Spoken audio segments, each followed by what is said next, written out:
Blessings, everybody. Welcome to another episode of Politically Street. I am your community ambassador, Mr. Robin J. Anderson. I'm going to give my disclaimer first. We're going to go ahead and jump in this thing, man. Politically Street is not a politically endorsing podcast. We're here for information purposes only. Yeah.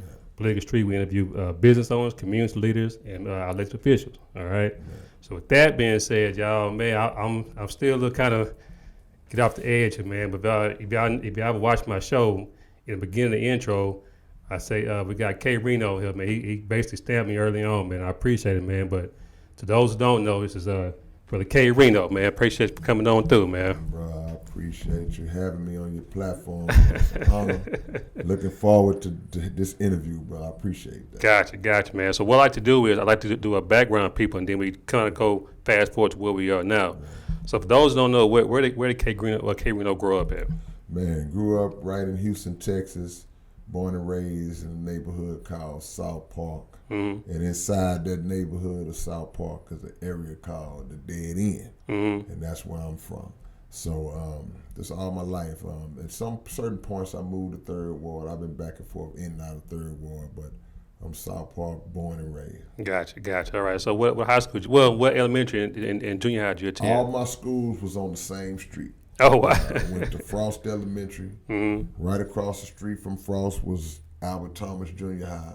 And maybe a few little steps down the road was Sterling High School. Okay. That's where I graduated from. Gotcha. So after high school, where was Rino at? Man, after high school, I was at a crossroads because when I graduated, at that point I already knew that it was going to be music or nothing. Mm-hmm. But, my mom, my stepdad, they were like, hey, music, whatever. You need to bring some money in the house if you're going to stay here at 18, 19 years old. So right. That was one of the kind of the conflicts. But, I had to make a move. And then my dad was like, man, because I had worked with him early on in my career. Mm-hmm. And he was like, man, we need to come stay over here and we get the music back popping. And that's what I did. Gotcha. So you mentioned music, man. What type of influences, I guess, put you into music to put you to say, you know what, this is what I want to do? Just growing up like any other young person in my age demographic, Mama always had the Isley Brothers and Stevie Wonder and Al Green and all that type of stuff in the house, listening to the radio and hearing those old school R&B artists, loving them, but not being a singer. Mm-hmm. So when hip hop came along, it's like, man, Sugar Hill Gang, Curtis Blow, Grandmaster Flash, and Furious 5, all that, it's like, okay, now this is more me. Mm-hmm. So just those early influences from those types of artists put me in that mind frame of, number one, learning their material and saying it like it was mine. Mm-hmm. Then eventually growing to where I could write my own out. Check. All right. So, do you remember what your first rap was? Man, I can't remember. I do remember that I stole a couple of lines from Grandmaster Flash and the Furious 5. The line where he said, I bought a mansion for my mother. I stole that line. Still ain't bought the mansion yet. Right. But, it's coming, man. But some of my early stuff, man, I can't really remember. I remember having my first rap battle in middle school, and my closing line, I just told a guy, I said, I could beat you rapping any day of the week, and everybody went crazy. And I guess that was a hard line back in 1984 or whatever. So. Wow. Yeah, but fortunately for me, everything I wrote, I still have. Wow. I never threw away any of my lyrics from when I first started out. I got, and you know how back when you was in school, when you do an assignment, you have to write your name at the top of the paper and the date. Mm-hmm. So I kind of adopted writing the date anytime I would write a rhyme. And to this day, I still do it. So from doing it way back then, if you was to go through any of my old material from way back then, you'll see songs dated August 5th, 1985. Wow. June the 12th, 1987. I still got the exact original stuff dated when I wrote it. That's what's up, man. You mentioned, how hip hop originated on the East Coast. So because I remember hearing your name around like the early 90s, around that time or whatnot. And so, but by that time, it's like hip hop had taken on this type of this movement to where it's like people down south, like we weren't cognitive enough to do it. You know what I mean? So, and it's still kind of like that to this day. So, how'd you create that lane for yourself to get out there and speak on Houston and what you were experiencing?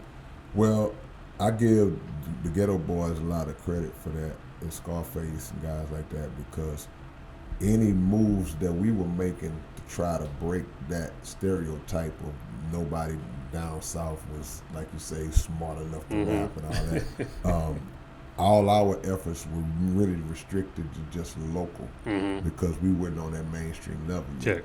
So when the Ghetto Boys hit the mainstream level, and they had, like you said, early 90s, you got Mind Playing Tricks came out, and that's a platinum record on a platinum album. So if you have sold 1 million records, all 1 million didn't get purchased in your city. Check. So Okay. now people that all around are starting to look out and check for the Ghetto Boys, and that changed the narrative a little bit. Like you said, it's still similar today, but a lot of people are like, okay, well, hold on, well, maybe these guys do have artists, and then you start to slowly see more people coming out. Now, regionally, we was doing our thing with the South Park Coalition, and two of our members of the South Park Coalition, Gangsta Nip and Dope E, they had signed with Rap-A-Lot Records. Okay. So when they signed with Rap-A-Lot Records, they would feature us on their records, Okay. which was our first introduction to nationwide, worldwide audience being distributed by Rap-A-Lot. Gotcha. So me being a lyricist, that introduced me to a lot of people in different regions who were like, well, wait, who is this guy?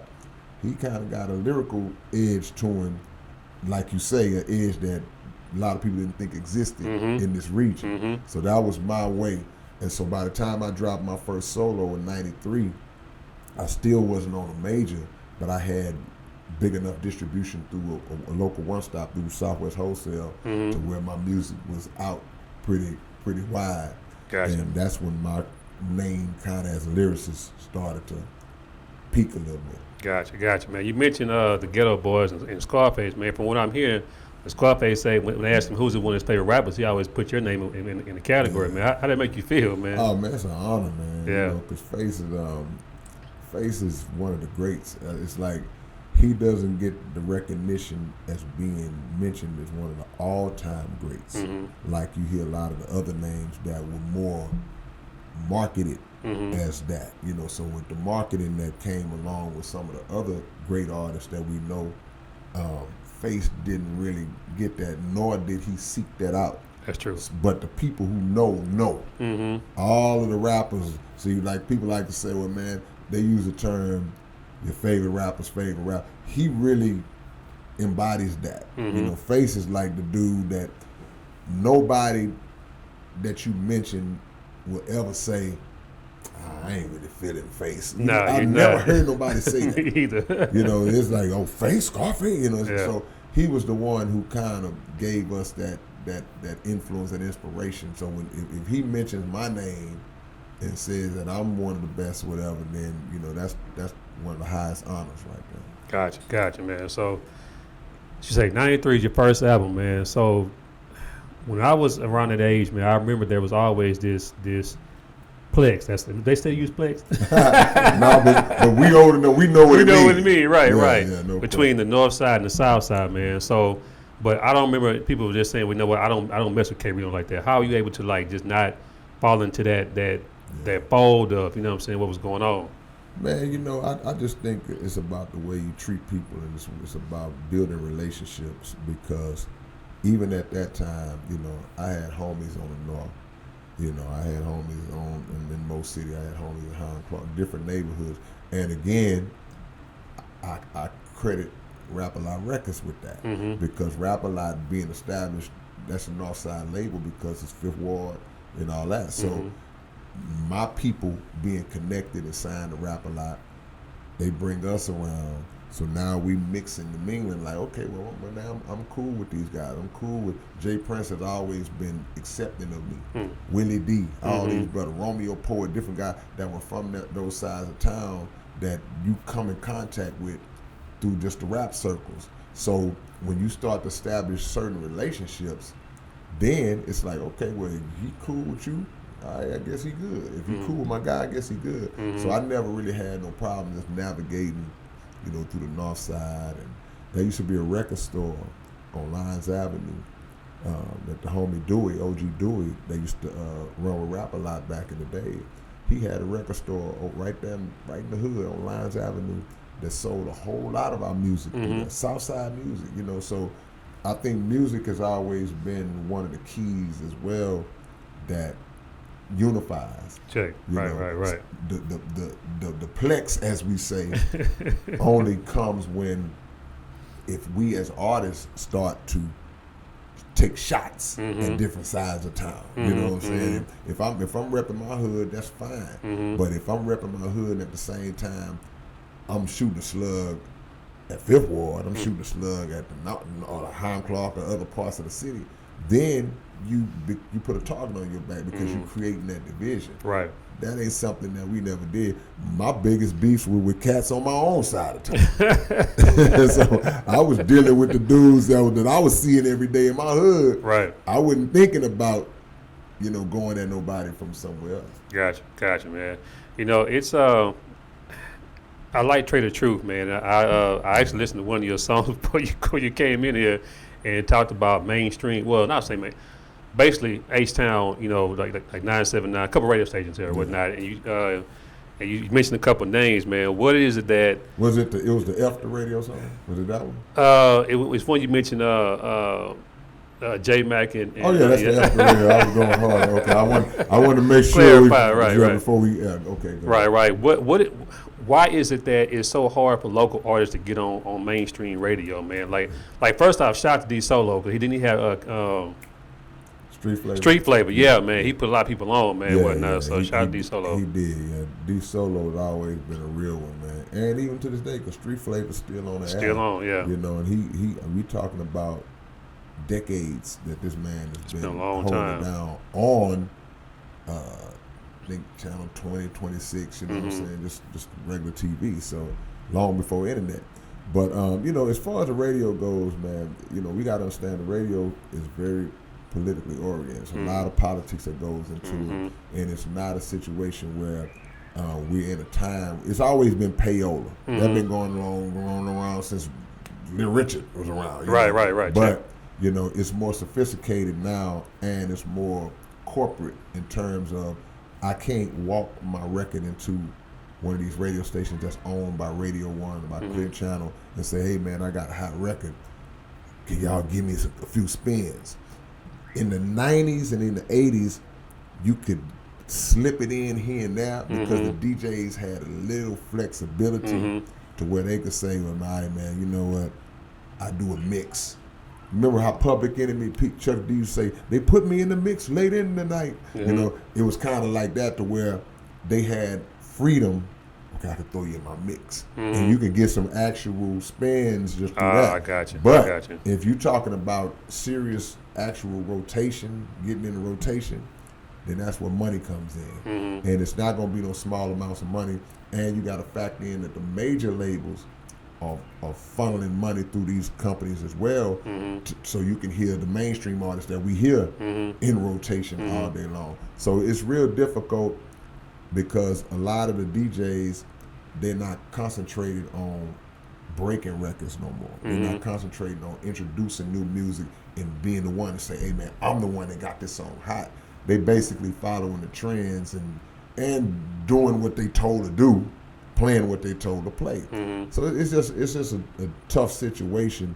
But the beautiful thing about rap is that rap has always been a genre that radio will help you, but you don't necessarily need it nowadays. Because you can go underground. The streets will build you up. Yeah, true. So that's always been my plus and my benefit. Now you mentioned unity earlier, man. I remember before Pimp C passed away, he had basically said, you know what, we can get more money together than we can separate. You know what I mean? So, what is K Rino doing to kind of like fall into that fold of what Pimp C was trying to get? That's this unity coalition going in H-Town, man. Glad you asked. We got an organization called ARC, and it stands for Artists Respecting Community. Sure. And in 2014, we started holding meetings at Muhammad Mosque number 45 under Dr. Abdul Halim Muhammad, and bringing in artists. I don't care if you sing, I don't care if you rap, I don't care if you DJ, promoter, you could do video, anything that's connected to this industry. We would bring everybody together, and initially we would discuss ways to take ownership over our product while we learned about publishing, we learned about different things that we never was taught about. But it also evolved into community work. So it's artist respecting community, because we're trying to instill in the artists and in ourselves that, listen, we can make our music the way we make it, but don't make the whole of your music negative. Don't talk about killing and pimping and stripping and selling dope and doing dope on every single song. Give some kind of balance to your art. And if we do that, if everybody does their part to contribute to doing that, then you'll start to see the consciousness raise, and then we developing unity just by meeting. So the meetings were started because the Honorable Minister Louis Farrakhan had met with a lot of the mainstream rappers in Chicago when there was a lot of the beef going on. And it wasn't just East Coast, West Coast, a lot of people's beefing. So he met with all the rappers, and he called a lot of his head ministers to sit in at those meetings, and he was like, look, now you see what I just did? Take this model that you saw and take it to your cities. And Dr. Abdul Halim came back and mashed the gas, and he was like, man, I need you to finish. And I was like, shh, we need you. Right. And that's what we've been doing ever since. So we have like community feedings that we do. We go out and do a lot of different things in the community, man, give away clothes and homeless and all that. But on the same token, the main focus is to educate current artists, old school artists, and younger artists on the importance of owning our work and on the importance of being more conscious in the music for the younger generation. Okay, I like that. That's powerful, man. You know, I ran for office, man, in 2019, and my slogan was building the community through unity. You know what I mean? And so what I noticed was there was a disconnect between the baby boomers, Generation X, the millennials, and it was Generation Z, Y, whatever you want to call it. So that's really the why I created this podcast, to where we can kind of, bridge that gap of communication. You know what I mean? And so how can a person like me assist in what you got going on? Because to me, I think once we start building these small pockets of unity, for lack of a better word, you know what I'm saying? For us, if I'm in Acres Home, and then you got this going on your side, what can Rob do to help K. Rino? Man, what is the slogan, Dr. Abdul? Said the world is ran by the people who show up. So basically, all you have to do is show up. I'll reach out. Because that's what we do. We get ready to meet up. I'll reach out to the people that's in my network.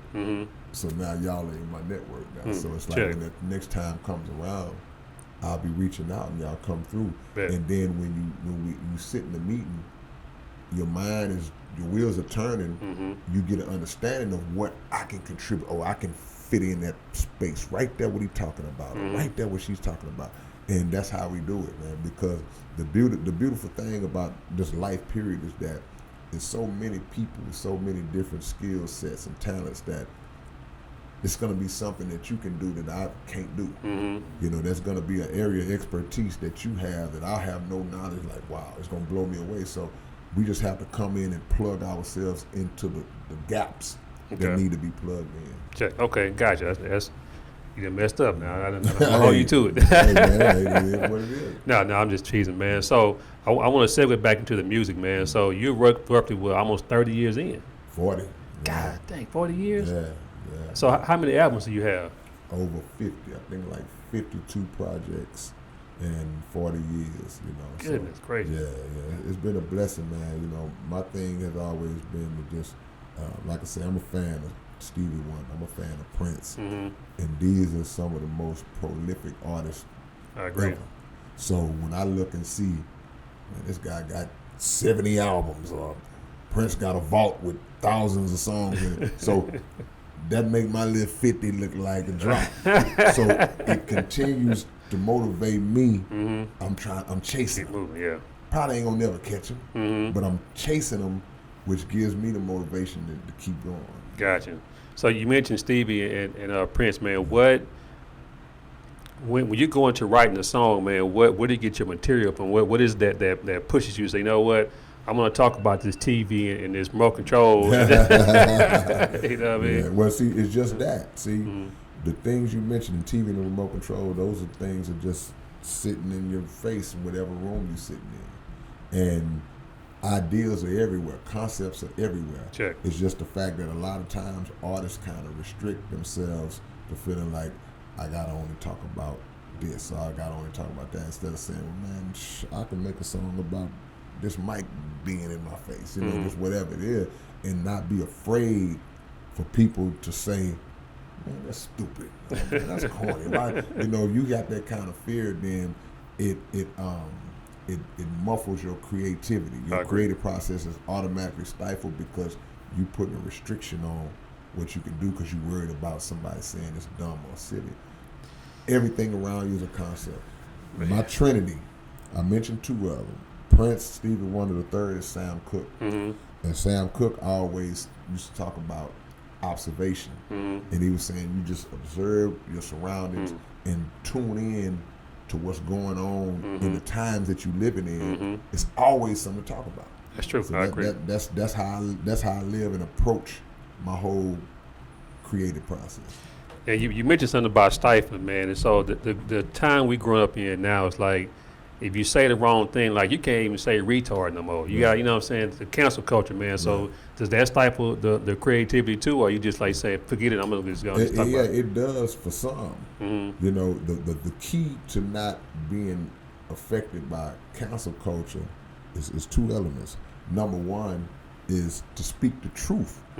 If you know that you're speaking the truth and you're not speaking it in a way that displays making mockery of somebody, you know, then, hey man, I'm gonna speak the truth, you know. But also at the end of the day, it's about not having the fear, and not having the fear comes through what we was talking about with ARC, comes through ownership, comes through being self-controlled. If the entities control you, then you fear being canceled. Check. Because they have the power to look at you and say, hey man, I didn't like what you said in that interview. We're gonna need you to go and apologize, and not just apologize once. We finna send you on an apology tour. You gotta apologize on this station, that show, this. We're gonna shut your platform down. We're gonna break you. And so, but you only fall for that or succumb to that when they the ones who buttering your bread. Check. But when you not controlled by any of them, this dude right here, when you're not controlled by any of them, then I say what the hell I want to say. Check. Now, and like I say, I had to work on not making mockery of something that pisses me off, somebody that I don't like because I know what they do. But that was something I chose to do because I knew that my message would be more effective if I speak the truth the right way, as opposed to I'm cracking jokes on this guy, because the truth will get lost in that. You know, so that eliminates the cancel. Look at a guy like look at Dave Chappelle. And I like Dave Chappelle, man. He was partnered with Netflix doing this thing. So Netflix was, in essence, they were paying him, but he still had the mentality that, okay, I'm not worried about nobody canceling me. I'm gonna make these jokes. I'm gonna say these jokes about his friend that was a trans member, and all. And the way they came at him, they were setting him up for the apology tour, and he was like, "Man, I'm standing on what I said. What can y'all do to me? Right. Ain't nothing they could do." He had already been down those roads with the Chappelle Show at Comedy Central and all that. So I mean, when you take ownership, can't nobody count. And when you've established with the people, your core audience, the people that support you, can't nobody cancel you. Check. I agree. Yeah. I agree, man. So you mentioned Minister Farrakhan, man. So I don't want to ask you what your religious belief is because it really don't matter. But you know, I'm practicing Ramadan for the first time. You know, I'm not Muslim, but something was resonating with me to try it. You know what I mean? So. How close are you with that? I guess that. Oh, that's my foundation. You know what I'm saying? It's like And like I say with Ramadan, it's not about, like say, a religious label. It's about just the principles of it that will make us better as people. Check. So for those who don't know, when you fast for the month of Ramadan, then you're restraining from drinking water and eating food in the daylight hours. And that's just the basics of it, you know. Y'all. And which I've been doing it for decades now. But there are other elements as well. You know, of course, you don't have sex in the daylight hours, and you refrain from arguing and getting into it with people.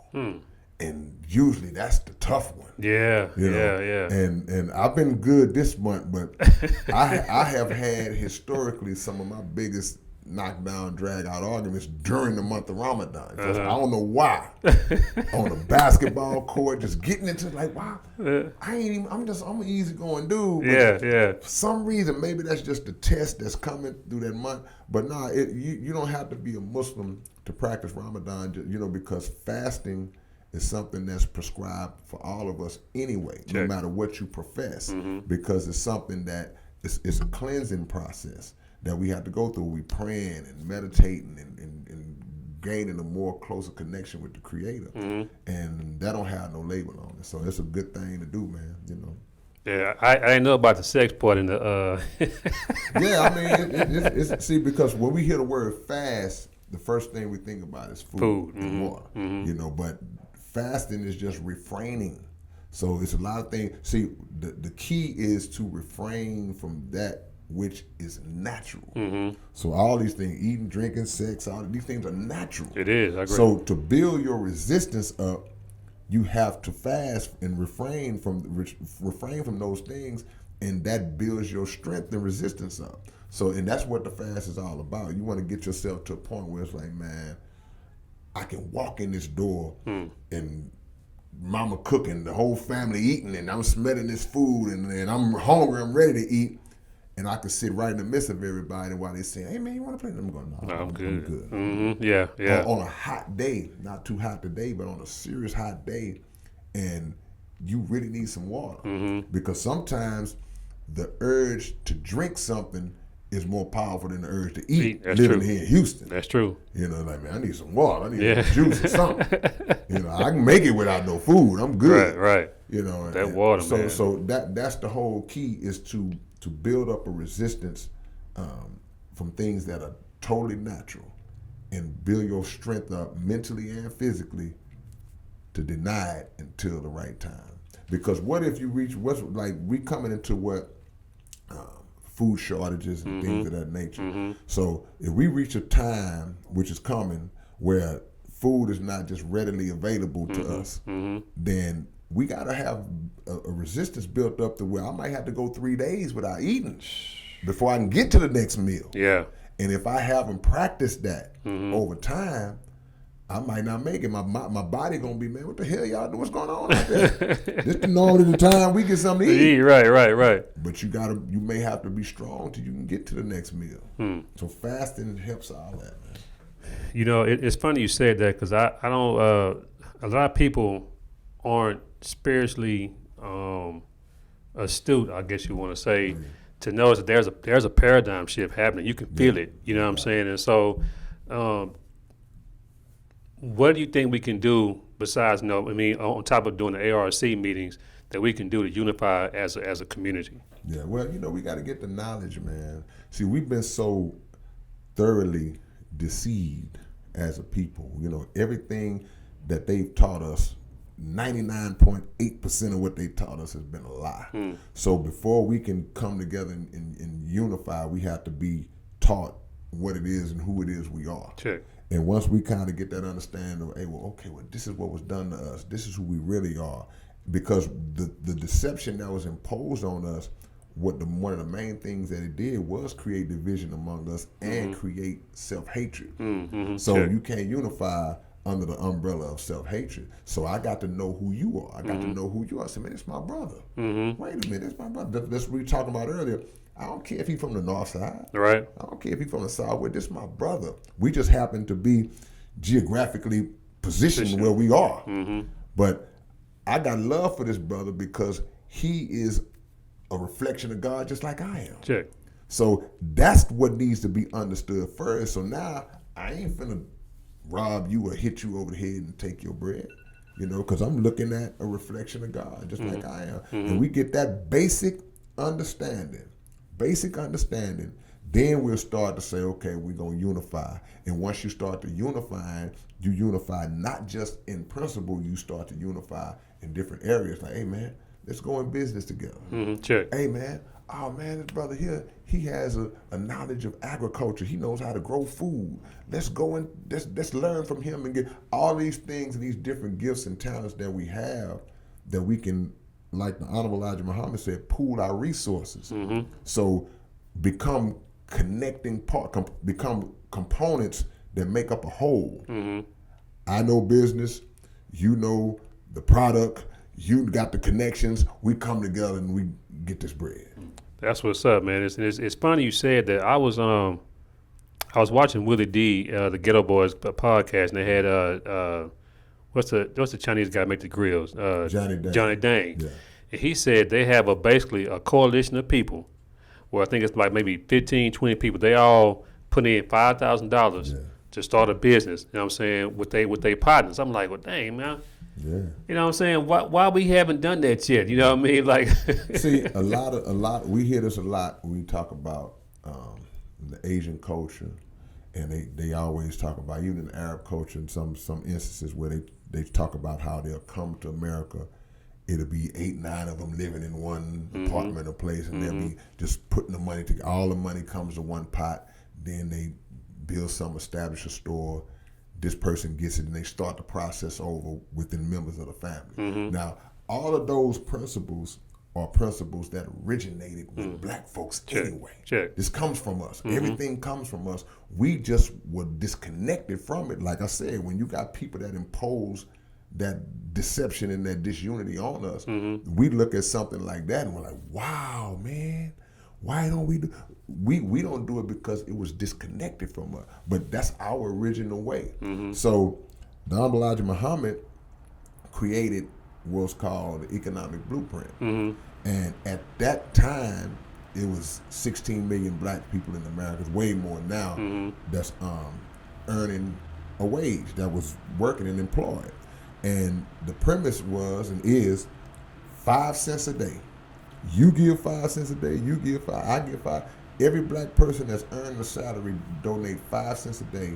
And at 16 million black people during that time, that would have came out to $291 million a year. God, 5 cents a day. 5 cents? Not $5, not 20. Step off it. We talking about the money, 291. The economic blueprint. And just basically just the Honorable Elijah Muhammad's plan was to have every black person, at that time it was 16 million that would earn a salary, donate 5 cents a day to this cause. And in doing that, it equals out to like 35 cents a week, and which the totality would be $291 million a year. So you're talking about schools, you're talking about businesses, you're talking about banks, land, all these valuable assets that and jobs for our people that we go to other folks for. Sure. We would have all of that within ourselves, and it wouldn't take but a nickel a day. So that's effortless. Wow, I was reading this. I'm still reading this book by Claude Anderson called Powernomics. He kind of mentioned something similar to that, but not to that minute. Like I didn't know 5 cents a day. Well, I guess it's compounded interest too or whatnot. So it makes sense, man. So, man, we can talk pretty much, from here to probably next week. You know what I mean? But the only thing I want to do, you got to promise to come back, man. Cause I know you got a lot going on. So maybe we can go on to the south side and come out there to your side, and then we can record it. You know what I mean? So, but tell everybody how they can find you on social media, and websites. You can catch me on. I don't really do Instagram. I don't do Instagram at all. But my YouTube channel is The Real K Rino. I'll be on there dropping game every day. And my Twitter is The Real K Rino. So just any one of those, And the website, SouthParkCoalition.net. All of my music is available on all of the platforms. So y'all go on the platforms you want to support. Still got physical copies too for all my old school people. One last question before we go, man.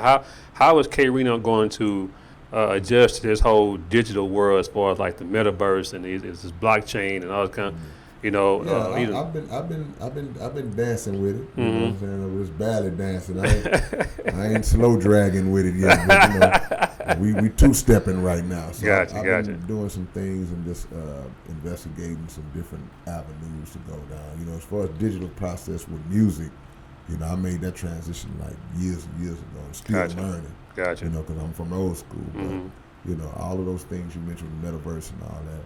Like I said, we two-stepping. You know?